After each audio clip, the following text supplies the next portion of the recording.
fier, vraiment, comme si tu avais fait quelque chose d'important. Moi, je le fais pour l'avenir, je le fais pour nos enfants. Je le fais pour moi aussi. Ça peut atteindre tous les âges. C'est un moment extraordinaire, une demi-heure à jaser, 3/4 d'heure, des fois 1 heure. Il n'y a jamais eu de bonne raison pour refuser d'aller dehors.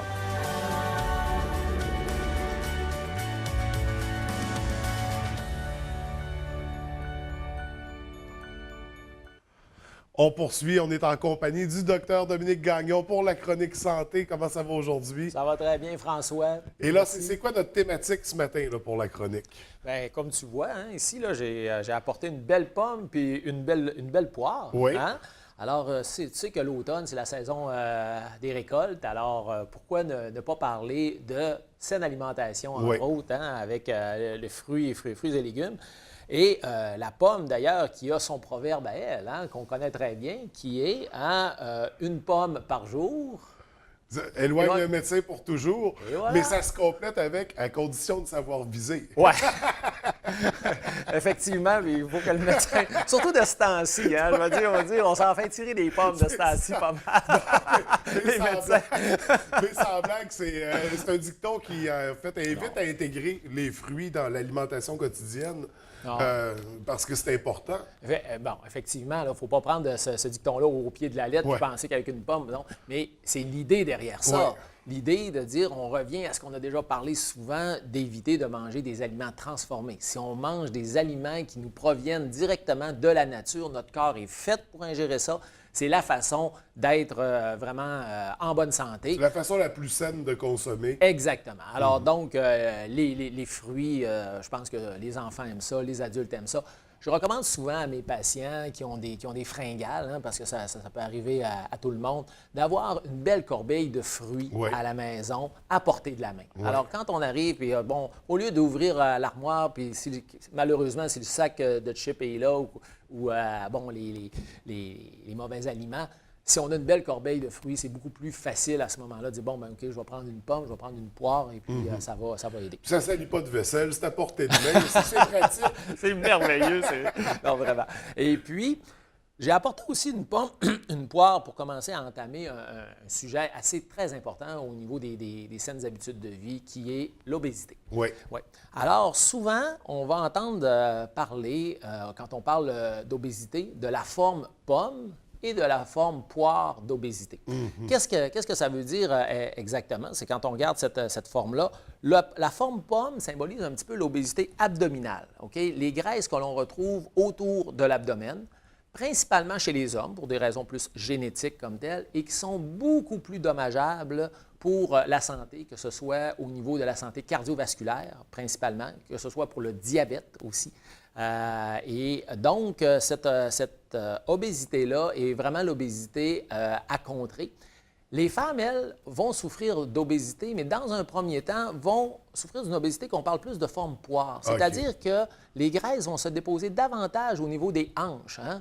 Les femmes n'aiment pas ça, mais quand on parle de la fameuse culotte de cheval, alors c'est un peu l'obésité au niveau des hanches qui est moins dommageable pour la santé que l'obésité abdominale. D'ailleurs, si on regarde dans les dernières années, l'espérance de vie de la femme est supérieure un peu à celle à l'homme. Bon, ce n'est pas le seul facteur, mais c'est un facteur qui contribue là, vraiment au fait que les femmes ont une meilleure espérance de vie à ce niveau-là. Et là, ça m'amène à poser la question, on associe, ces types d'obésité aux hommes, aux femmes. Est-ce qu'une femme pourrait avoir l'obésité abdominale et l'homme pourrait avoir celle qui est plus située au niveau des hanches? On voit que dans un premier temps, la femme, effectivement, va être la forme poire, mais dans un deuxième temps, si ça continue, effectivement, on a des femmes avec l'obésité abdominale. Quand on parle d'obésité, il faut savoir de quoi on parle. L'Organisation mondiale de la santé va définir l'obésité d'une façon un peu mathématique. Okay? On peut le faire. Il y a certains médecins qui vont le faire dans le bureau. Il y a une petite formule. Okay? C'est qu'on prend notre poids en kilogrammes et on va le diviser par notre taille en mètres fois 2, au carré, autrement dit. OK? Alors, je vais prendre un exemple bien simple, là, fictif. Là. Si quelqu'un mesurait, mettons, 6 pieds 3, genre 2 mètres, là, OK? Alors, 2 mètres, ça serait sa taille, puis qui pèse 100 kilos. Alors, 100 kilos, divisé par 2, ça donne 50, puis divisé par 2 encore, hein, c'est au carré. Alors, à ce moment-là, ça donne 25. Alors lui, il serait dans une fourchette, une belle fourchette, parce qu'on vise un indice de masse corporelle, grosso modo, entre 20 et 30. Okay, on est dans le poids santé, finalement. On est dans le poids santé. Oui, okay. Oui, la notion de poids santé réfère un petit peu à l'indice de masse corporelle.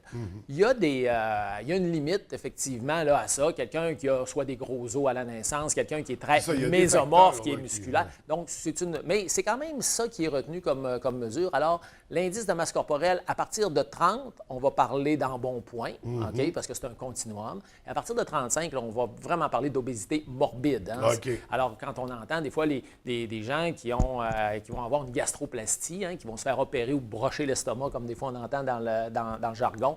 Alors, ici, à Chicoutimi, hein, on a une médecin, Dr Lafortune, une chirurgienne. Je lui réfère parfois certains patients, justement, qui ont des problèmes d'obésité morbide, là, quand on parle, mettons, un jeune homme qui va peser à 380-400 livres. Alors, à ce moment-là, il aurait fallu que les interventions alimentaires arrivent bien avant. Elles vont arriver quand même, mais il reste que là, on va chercher de l'aide supplémentaire à ce niveau-là. Oui. Donc, pour ce qui est de l'obésité morbide, si on parle à partir de 35, où est-ce qu'on peut... est-ce qu'il y a un endroit où on peut faire ce calcul-là nous-mêmes? Oui, bien, chaque personne a une pesée, on peut se mesurer. Mais le calcul qui est encore beaucoup plus simple, OK? Et que je vous dirais que les cardiologues, que ce soit l'Institut de cardiologie de Montréal ou de Québec, vont préconiser depuis plusieurs années. OK? C'est la mesure, et même les médecins de famille dans leur bureau, c'est la mesure du tour abdominal, du tour de taille au niveau de l'abdomen. Alors, on mesure directement la forme pomme comme telle que l'on a. Il y a 2 chiffres à retenir à ce niveau-là.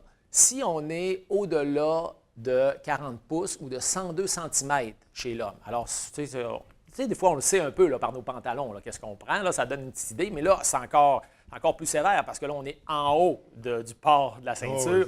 Alors, en mesurant ça, vous allez avoir une petite idée. Si vous êtes en haut de 40 pouces ou 102 cm chez un homme, vous devenez littéralement à risque. Et plus vous vous éloignez, vous montez à 110, 115, j'en ai vu des 130 aussi. Alors, à ce moment-là, vous augmentez littéralement vos chances d'une maladie qui est vraiment un fléau en ce moment de plus en plus parce que l'obésité est une épidémie.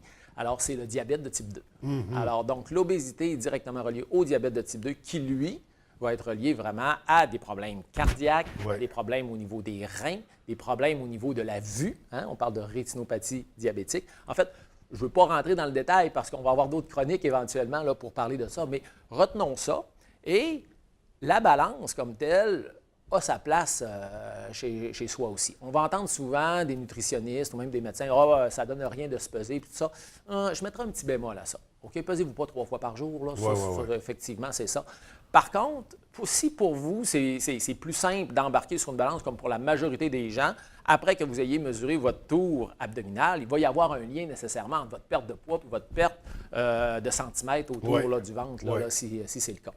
Je rappelle certaines statistiques. Hein, on parle que 2 tiers des Américains, c'est beaucoup, là, souffrent d'embonpoint ou d'obésité. L'embonpoint est autour de 35 l'obésité, 35 l'embonpoint pour le reste, un 30 Et au Mexique, c'est encore pire. C'est jusqu'à 70 d'embonpoint et d'obésité.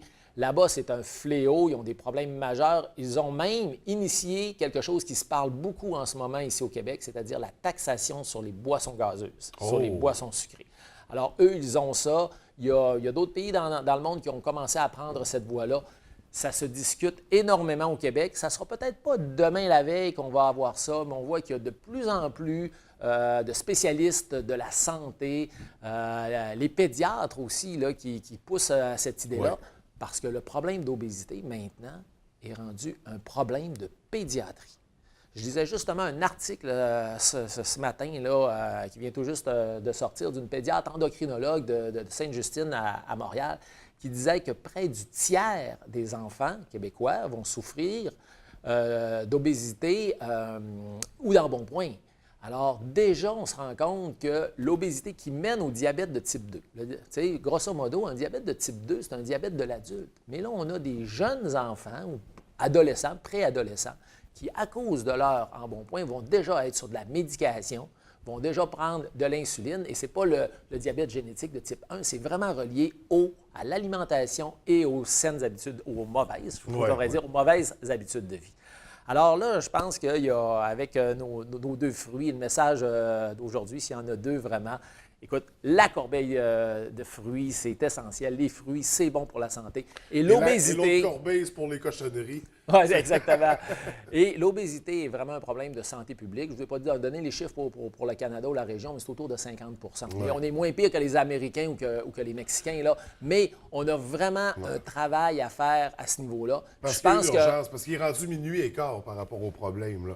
On est déjà entamé dans le mauvais chemin. Il faut revenir. Puis... Bien, depuis que notre alimentation a changé, là, depuis une 30, 40 ans, on voit. La bonne nouvelle, c'est que depuis 10 ans, ça a plafonné chez les jeunes. OK? Donc, ça n'a pas continué à augmenter. Il y a beaucoup d'interventions qui se font parce qu'on est conscient de ce problème-là. Mais il faut vraiment renverser cette vapeur-là. Et les parents ont une responsabilité essentielle dans ça, dans l'éducation des enfants et dans les choix alimentaires qu'il faut faire.